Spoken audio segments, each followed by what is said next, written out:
শুভ সকাল আমার প্রিয় পরিবার, তোমরা সকলে কেমন আছো? আশা করছি যে যেখান থেকেই আমার ব্লগটি দেখছো সকলে ভালো আছো। তোমাদের আশীর্বাদ ও ভালোবাসার সাথে নিয়ে আজকের ব্লগটি শুরু করলাম। আজকে হলো রবিবার, এখন বাজে ঘড়ির কাঁটায় ঠিক সকাল 7টা। দেখো, সকাল না হতে হতে আজকে কি সুন্দর বেশ আকাশটা থেকে ঝলমলে একটা রোদ্দুর উঠেছে। উঠলেও কি হবে, হালকা হালকা কিন্তু ঠান্ডা আছে। আর আমার যেহেতু ঠান্ডা লেগেছে সেহেতু আমি কি করলাম জানো তো, টুপি পরেছি, তার সাথে চাদর নিয়েছি। এতে করে কাজ করতে অনেকটাই সুবিধা হবে। না হলে জানো তো, শুধু যদি চাদর নিয়ে মাথায় জড়িয়ে কাজ করি না, তাহলে মাথা থেকে বারবার খুলে যায় আর কাজ করতে অনেকটাই অসুবিধা হয়। তবে সকাল সকাল সংসারে কাজকর্ম যদিও হাত দিতে পারিনি, তবে একটু বেলায় দিলেও আমি কিন্তু সংসারের প্রতিটা কাজ জানো তো প্ল্যান মাপ করে নিয়েছি। যেরকম সকালে ঘুম থেকে উঠে সবার আগে দুয়ারে জলটা দিয়ে দিলাম, ঘরের সমস্ত বাসি কাজকর্মগুলো সেরে তারপর ভালো করে এই দিককার উঠানটা আগে ঝাঁট দিয়ে দিচ্ছি। এদিকের উঠানটা অনেকটাই নোংরা হয়েছে জানো। জানো তো, কালকে রাতে না একটু চাউমিন রান্না করেছিলাম, সেই কারণে আজকে সকালে অনেকগুলো বাসন বেরিয়ে গেছে। এত বাসন কি বলবো। আর আজকে সকালে উঠেছি তো, ওঠার পর থেকে শরীরটা এত খারাপ কি বলবো, সংসারে কাজকর্ম করতে ইচ্ছা করছে না। তবুও কিন্তু গাফিলতি না করে নিজের মনের জোর দিয়েই সংসারের প্রতিটা কাজ সেরে নেওয়ার চেষ্টা করছি। তবে ডোডোর বাবা বলেছিল এত তাড়াতাড়ি সকালে উঠে সংসারে আশিবাসি জল খাটতে হবে না, একটু বেলা হোক তারপরে খেটো। তবে কি বলতো, আমরা বাড়ির বউরা কাজ ফেলে বসে থাকতে পারি বলতো? মনে হচ্ছে যত তাড়াতাড়ি পারবো এই সমস্ত কাজগুলোই কিন্তু করে নেব। তাই যেন আর বসে না থেকে এই সমস্ত কাজগুলোতেই হাত দিয়ে দিয়েছি। তবে দেখো, মাঠের ওই দিকটায় এখনও কিন্তু কুয়াশায় ভরা, রোদ্দুর ওঠেইনি। আর আমার শ্বশুরমশাই অনেক সকালেই ওঠেন। উনি উঠে বাড়িতে দেখে কোথায় কি হয়েছে, তো মাঠের ওই দিকে দেখে এই যে সুপারির পাতাগুলো পড়েছে, তাই উনি সুপারির পাতাগুলোকে তুলে নিয়ে এসে এদিকে রেখে দিলেন। আর জানো তো, সকাল সকাল উঠে কিন্তু উনি আগে মাঠের দিকে চলে যান, গিয়ে বালতি করে জল রোদে দিয়ে দেন। যেহেতু সকাল থেকেই রোদ্দুরটা চলে আসে এদিকে, সেহেতু উনি ওই কাজটা করেন। তো ওইদিকে আমার বাসনগুলো ধোয়া মাজা হলো।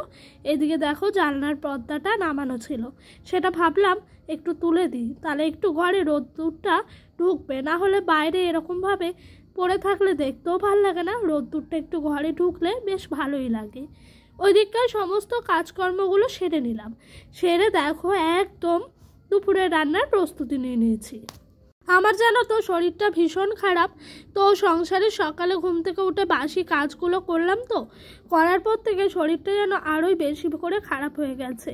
ওই 10টা-11টা বাজে, তখন এত শরীর খারাপ করছে কি বলবো, গলা নিয়ে কারোর সাথে আমি ঠিক করে কথা বলতেও পারছিলাম না। তো তখন আমার শাশুড়িমা বলছে গলায় একটা ওড়না পেঁচিয়ে নাও, তাহলে গলায় একটু হাওয়া বাতাসটা ঢুকবে না, এতে করে তোমার কিন্তু গলাটা অনেকটাই রেহাই পাবে। তো ওনার কথা মতন আমি কিন্তু দেখো এই স্টলটাকে বের করলাম, করে গলার মধ্যে জড়িয়ে নিয়েছি। জানো তো, আমাদের বাড়ির বউদের যতই শরীর খারাপ হোক না কেন, সংসারের কাজকর্মগুলো কিন্তু পরিপাটি করে করতেই হবে। তার জন্য ভাবলাম নিজেকে আগে আমার সুস্থ রাখতে হবে এই সংসারটাকে ভালো রাখার জন্য। তো এইদিকে দেখো, আমার শাকটা হয়ে গেল ভাজা। কালকে বাড়ির সামনে থেকে 10 টাকার নোটের শাক নিয়েছিলাম, অনেকগুলো ছিল জানো, রেখে দিয়েছিলাম শিশিরে। তবে আজকে রান্না করতে গিয়ে দেখছি একদম একটুখানি হয়ে গেল। আর আমাদের বাড়িতে সকলেই এই নোটের শাকটা ভীষণ পছন্দ করে। আর এই দেখো, আজকে একটা সবজি দিয়ে তরকারি করব। তবে 5 মিশালি তরকারি নয়, ওই তোমার দেবো এর মধ্যে হলো আলু, বেগুন, শিম দিয়ে একটা তরকারি মতো করব, যাতে করে দুপুরের খাওয়াটাও হবে, আবার রাতের রুটিটাও খাওয়া হবে। তো এই তরকারিটাতে একটু বড়ি দেবো, সেই কারণে প্রথমে কটা বড়ি আগে ভেজে তুলে নিলাম, তারপরে কিন্তু সমস্ত আনাজপাতিগুলো দিয়ে দিচ্ছি। আর জানো তো, শরীর খারাপ হয়েছে তো কি হয়েছে, যতই কিছু হোক না কেন কাজকর্মগুলো কিন্তু মন দিয়ে করে যাওয়ার চেষ্টা করছি। তো তো বন্ধুরা এই দেখো তোমাদের সঙ্গে গল্প করতে করতে এদিক দিয়ে আমার সমস্ত আনাজপাতিগুলো দেওয়া হয়ে গেছে। আর এই দেখো তরকারি একদম শেষ পর্যায়ে এসে পৌঁছেছে। এই তরকারিটা যেন আমার খেতে এত ভাল লাগে কি বলবো তোমাদেরকে, বলে বোঝানোর মতো নয়। এই তরকারিতে বরবটিও দেওয়া যায়, অনেক কিছুই দেওয়া যায়, তবে বরবটি এসব ছিল না বলে এই 3টে সবজি ছিল, এগুলো দিয়েই করলাম। আর এই দিক দিয়ে একটু করছি মাছের কালিয়া। মাছের ঝোলটা টকবক করে ফুটে গেল, তারপরে মাছগুলো ছেড়ে দিলাম। এদিক দিয়ে খাওয়া দাওয়া হলো ডোডোর। তারপর ওকে একটু ঘুম পাড়িয়ে আমি আর ডোডোর বাবা একেবারে খেতে চলে এসেছি। দেখো এইদিকে কেন ওর পেছনে আমরা ছুটছি জানো? বিকালবেলা ওকে একটু বাড়ির সামনে মানে আমাদের উঠানেই বের করেছিলাম, আর ও পুরো ছাই মেখে একেবারে পুরো মাথা দেখো চেনা যাচ্ছে না। তাই আর কি ওর পেছন পেছন ছুটে যুদ্ধ করছি। এখন যদি স্নান করাই কি হবে বলো তো? তাও কিন্তু না করিয়ে পারিনি, গরম জল করে একেবারে স্নান করিয়ে দিয়েছি। তো ওই দিক দিয়ে ওকে দুধ খাওয়ালাম, খাইয়ে ঘরে বসিয়ে রেখে এসেছি। আর এই দিক দিয়ে আমি কিন্তু ভগবানকে সন্ধ্যাবাতিটা জ্বেলে দিচ্ছি। জানো তো আমাদের বাড়ির বউদের এক একটা টাইমে এক একটা কাজ থাকে, স্টেপ বাই স্টেপ সংসারের কাজগুলো কিন্তু আমাদেরকে করে যেতে হয়। তাই দেখো তো শোয়ার টাইম পাইনি। এখন শীতকালে না শুতাটাই ভালো, জানো শুলে পরে যেন কেমন একটা আলিস্যি লাগে। তবে কি বলো তো, সংসারটা আমার যেহেতু ছোট বাচ্চা সামলেও সংসারের কাজগুলো কিন্তু হাসি মুখে করে নিই। তো এই দিক দিয়ে কিন্তু সন্ধ্যা প্রদীপ দিতে এসেছি, আর দেখছি সলতে নেই প্রদীপে। তাই আর কি শাশুড়িমাকে জিজ্ঞাসা করলাম, উনি বলছে ইঁদুরে নিয়ে চলে গেছে। সেই জন্য আর কি করব, আবারও নতুন করে সলতে দিলাম, তেল দিলাম। আর জানো আমাদের এই মাটির ঘরে খুব ইঁদুরের উৎপাত। তবে বলে মাটির ঘরই ইঁদুরের নাকি আতুর ঘর। তো ইঁদুরের জ্বালায় সলতে সেভাবে রাখতেই পারি না প্রদীপের মধ্যে, রাখলেই টান মেরে মেরে নিয়ে চলে যায়। কি যে রাগ লাগে কি বলবো এই ইঁদুরের জ্বালায়। কখনো ভাবি ইঁদুরকে কলে ফেলবো, আবার অনেক সময় মনে হয় না, ওরাও তো একটা প্রাণী, ওদেরও তো জীবন বলে একটা জিনিস আছে, তাই না বলো? সেই জন্য আবার করি না, যার কেনেগা আবারও কিনে এনে দিয়ে দিই। আর এই দিক দিয়ে আমি 2টো ধূপকাঠি জ্বালছি, কারণ একটা আমাদের ঘরে দেবো আর একটা কিন্তু ঠাকুর ঘরে দেবো, সেই কারণে।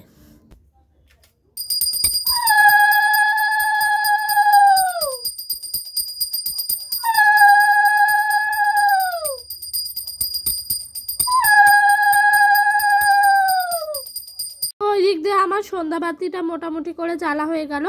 এবার বাইরের দিকটাতেও একবার গেলাম, গিয়ে কিন্তু সন্ধ্যা প্রদীপটা দেখিয়ে দিলাম। তো এই দেখো এইদিকে আমাদের রান্নাঘরটা আছে না, এখানে কিন্তু তোমার এই যে পর্দাটি ফেলা থাকে সেটাকে ভালো করে ফেলে নিলাম, নাহলে পরে একদিক তো আবার রাতের বেলা কাজকর্ম করতে এলে ঠান্ডা লাগে। তো একটুখানি বসলাম, বসে ডোডোর সঙ্গে একটু খেলাধুলা করলাম। ওকে বই নিয়ে বসাতে যাচ্ছিলাম, তবে বই নিয়ে একটুও বসতে রাজি নয়।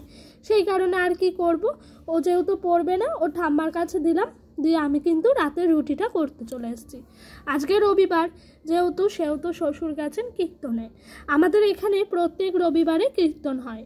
তো সবাই প্রত্যেক দিন সময় পায় না, সেই কারণে রবিবারটা তো সকলেই ফাঁকা থাকেন, সেই কারণে যেন কীর্তনটা শুধু রবিবারেই হয়। তো ওই দিক দিয়ে উনি যেহেতু চলে গেছে, সেহেতু শাশুড়ি মাই আছে, ওকে নিয়ে শাশুড়ি মাই রাখছে, আর আমি রুটিগুলো করছি। রাতে প্রত্যেক দিনই রুটি হয় হাতে গোনা 10টা করে। 10টা রুটি করলে আমাদের সকলেরই ঠিক হয়ে যায় মাপঝোক করে।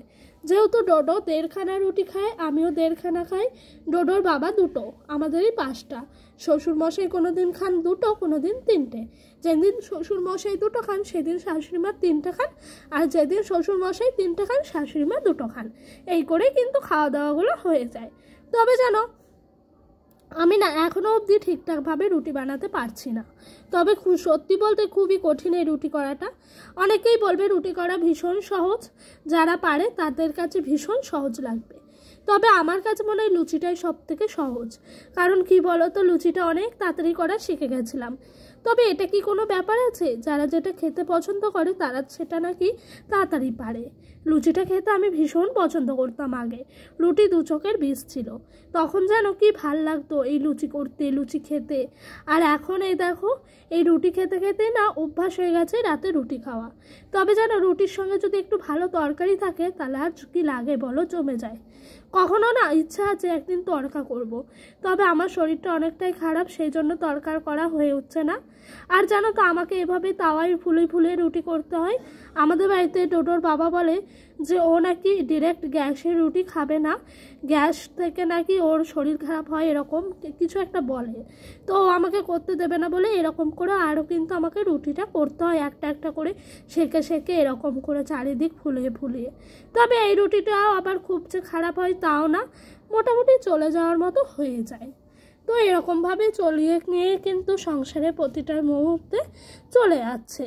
আর জানো তো শীতকাল এলেই না আমার মনে হয় যে বেশি কাজ, গরমকালে সেরকমভাবে কাজই থাকে না, তবে শীতকালটায় ভীষণ কাজ। এই ধরো সোয়েটার চাদর এগুলো ইউজ করতে হয়, কাচতে হয়, আবার ধরো কত কিছুই না স্কিন কেয়ার করতে হয়, তাই না বলো? সেই জন্য যেন আমার শীতকালেই মনে হয় যে বেশি কাজকর্ম, গরমকালে সেরকম কাজ নাই। তবে এই শীতকালে কাজকর্মগুলো করলেও যেন গায়ে লাগে না, আর গরমকালে একটু কাজ করলে যেন গরম লাগে, হাঁপিয়ে যায়, পারি না। শীতকালে অবশ্য এগুলো কিছুই হয় না, যেহেতু শীত থাকে। শীতকালে দেখবে জমিয়ে যেমনি কাজও করা যায় তেমনি খাওয়া দাওয়াও কিন্তু করা যায়, তবে এটা গরমকালে একদমই সম্ভব হয় না। ওই দিক দিয়ে আমার রুটি হয়ে গেল, ডোডোর জন্য রুটি দুধের সাথে মিশিয়ে দিয়ে আসলাম। তো এখন ভিজে যাক, তারপরে এইদিকে ঘরে চলে এসেছি। রাতের বেলা একবার জানো তো ঘরটাকে ভালো করে পরিষ্কার করে নিই, নাহলে এই ঘরে শুতে গিয়ে না কেমন একটা লাগে রাতের বেলা বিছানার মধ্যে। তাই আগে ঘরটা এরকম ব্ল্যাঙ্কেটটা তো থাকে সেটাকে ভালো করে ভাঁজ করি, করে বিছানাটা ভালো করে ছেটিয়ে দিই, তারপরে কিন্তু মশারিটা টাঙিয়ে নিই। তো এইদিকে 4টে কোণই সমান মতো করছি, করে কিন্তু ভাঁজটা করে নিচ্ছি। তো ব্ল্যাঙ্কেটটা ভাঁজ করে একবারে পাশে করে রাখবো, তারপর বিছানাটা ভালো করে ঝেড়ে নেবো, তাতে করে জানো তো বিছানার মধ্যে কোনো রকমভাবে কোনো কিছু থাকবে না। সারাদিন আমরা ধুলো বালি কত কিছুই না নিয়ে খাটে উঠি, তাই না বলো? যতই পা মুছি সেগুলো কিন্তু সেরকমভাবে যায় না। তো এইদিকে বালিশগুলোও রেখে দিচ্ছি জায়গা মতো করে, আর ওই দিক দিয়ে ডোডো ডাক দিয়েছে ঘরে যেতে। আজকে রাত্রে হয়েছে অনেকটাই ডোডোর বাবার আসতে, বাড়ি আসার সময় ডোডোর জন্য সেরেল্যাক্স নিয়ে আসছে, এই দেখো। তো চলো সেরেল্যাক্সটা ঢেলে নিই। আর আজকের মতো ভিডিওটা এখানেই শেষ করলাম। আশা করি তোমাদের ভিডিওটা ভালো লেগেছে। ভালো লাগলে একটি লাইক আর একটি কমেন্ট করো। আর যদি আমার ভিডিওটা আরও ভালো লেগে থাকে, আমার এই ছোট্ট পরিবারটির পাশে একটি নতুন সদস্য হয়ে থেকে যেও। সকলে ভালো থেকো, সুস্থ থেকো, নিজেদের শরীরের খেয়াল রেখো। আবারও তোমাদের সঙ্গে দেখা হবে কোনো একটা নতুন দিনের সাথে, কোনো একটা নতুন ব্লগের সাথে। তো বাই।